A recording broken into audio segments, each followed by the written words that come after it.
एक औरत ने स्वेच्छा से अपने घर का सबसे अच्छा बिस्तर छोड़ दिया ताकि उसका पति और उसकी दोस्त इसका इस्तेमाल कर सकें।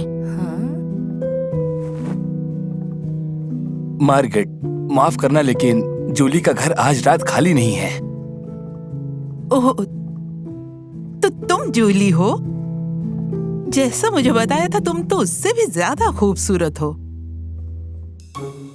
मार्गरेट ने एक नए पारदर्शी परिधान का जोड़ा निकाला और उसे अपने पति की दोस्त को दे दिया। मेरा वजन थोड़ा बढ़ गया है, पर मेरे ख्याल से ये तुम्हें पूरे आएंगे। उस लड़की ने शीशे के सामने उस परिधान को बदला और उसकी एक नजर घर के मालिक पर थी। मार्गरेट ने खुशी खुशी इस जोड़े को शुभ रात्रि कहा और खुद बच्चों के कमरे में सोने चली गई। देखा, तुम्हें घबराने की कोई जरूरत नहीं। मेरी पत्नी बहुत अच्छी है। मार्गरेट पिता के बिना पली थी और वो नहीं चाहती थी कि उसके बेटे के साथ भी वही सब हो जो उसके साथ हुआ।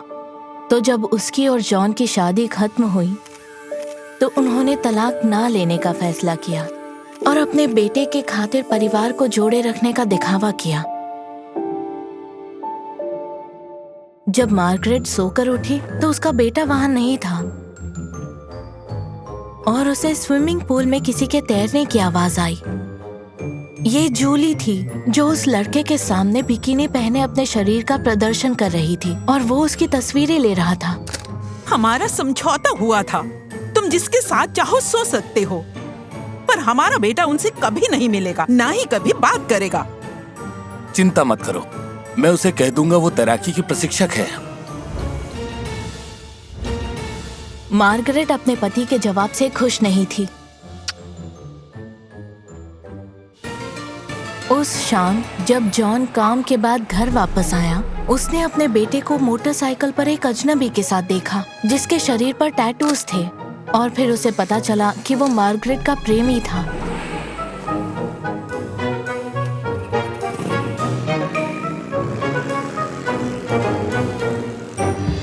मैंने उसे बताया कि वो एक साधारण सा पिज्जा डिलीवरी वाला था। तुम अपनी हद पार कर रही हो मार्गरेट। हमारा बेटा इतना भी मूर्ख नहीं है। कुछ दिनों बाद जॉन घर पर एक केक लाया जो उसकी महिला मित्र ने बनाया था।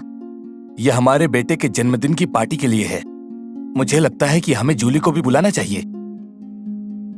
मार्गरेट मेज तक आई और उसने उस केक को मेज से नीचे फेंक दिया। अब हम उसे नहीं बुला सकते। मार्गरेट के इस व्यवहार से जॉन को गुस्सा आया जो उसने उस पर निकाला। सिर्फ इतना ही नहीं, उसे चिढ़ाने के लिए उसने पार्टी रद्द करने का निर्णय लिया। तुम ऐसा सोचना भी मत।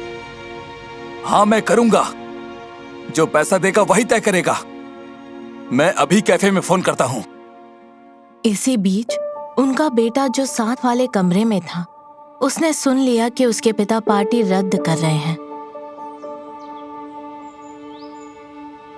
माफ करना जो कुछ भी हुआ। क्या तुम अपने आप से खुश हो?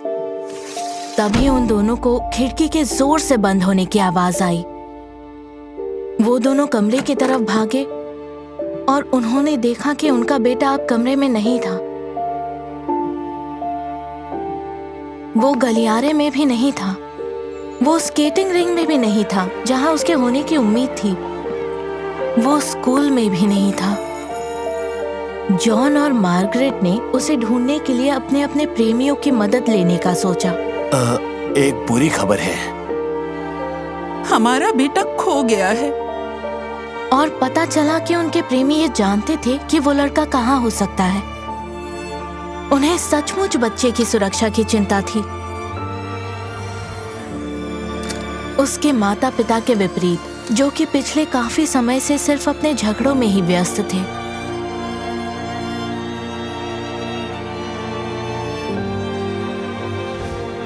वो गैलरी में हो सकता है। हमारा बेटा फोटोग्राफी प्रदर्शनी में है।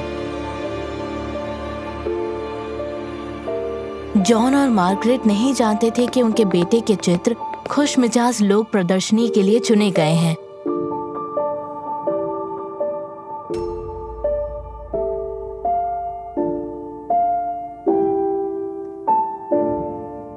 बेटा, हमने तुम्हें ढूंढ लिया।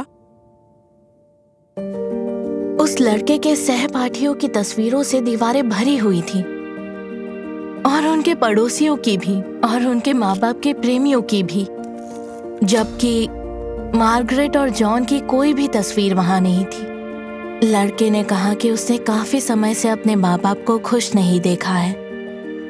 हम सब ठीक कर देंगे, मैं वादा करता हूँ तुमसे। जॉन और मार्गरेट ने तलाक ले लिया। उन्हें बेटे को सब कुछ समझाने का मौका मिला था।